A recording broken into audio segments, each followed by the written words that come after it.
Sa puntong ito, alamin po natin ang sitwasyon sa iba pang mga lungsod sa Mindanao. Nasa Iligan ngayon si Jiggy Manikan. Nasa Cagayan de Oro si Oscar Oida.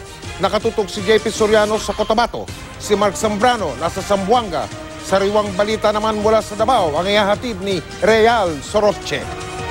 Isa ang lungsod ng Cagayan de Oro sa mga pinupuntahan ng mga lumilikas mula sa kaguluhan sa lungsod ng Marawi.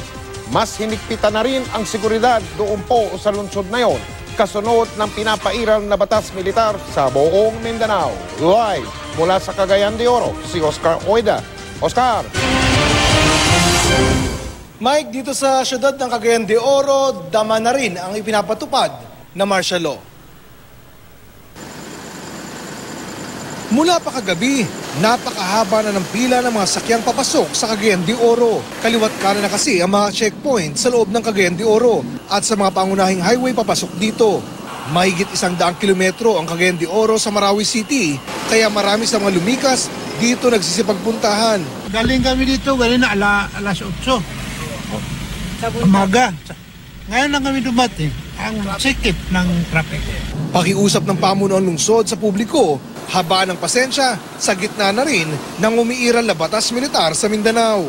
Dapat sana kung dadaan sila sa checkpoint, ibababa muna nila ang kanilang mga windshield para madalang makita upang hindi sila maabala.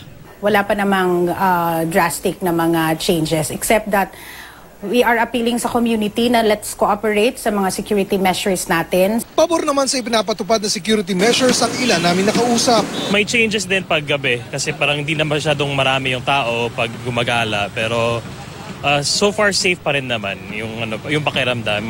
Hindi pa. Okay naman. Wala namang mahigpit na pinatupad dito. Normal lang. Normal man lang. Bago lang kasi, so technically, we really can't feel the changes right away. Approve ako, of course. For safety.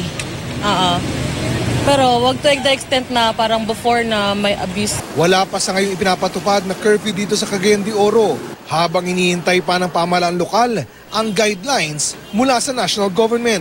Pero inaabisuhan na ang mga taga Cagayan de Oro na wag munang gumala-gala lalo na sa gabi kung wala namang importanteng lakad.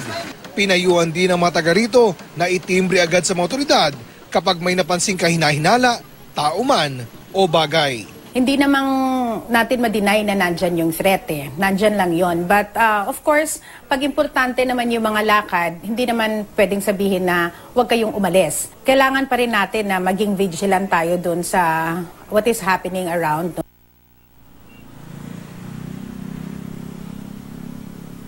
Sa mga sandali ito, Mike, patuloy ang mahigpit na pagbabantay dito pa lamang sa entrada ng Cagayan de Oro. No? At sa mga sandali ito naman ay wala pa naman napapaulat na nahuli kaugnay ng ipinapatupad na martial law. Mike? Maraming salamat, Oscar Oida.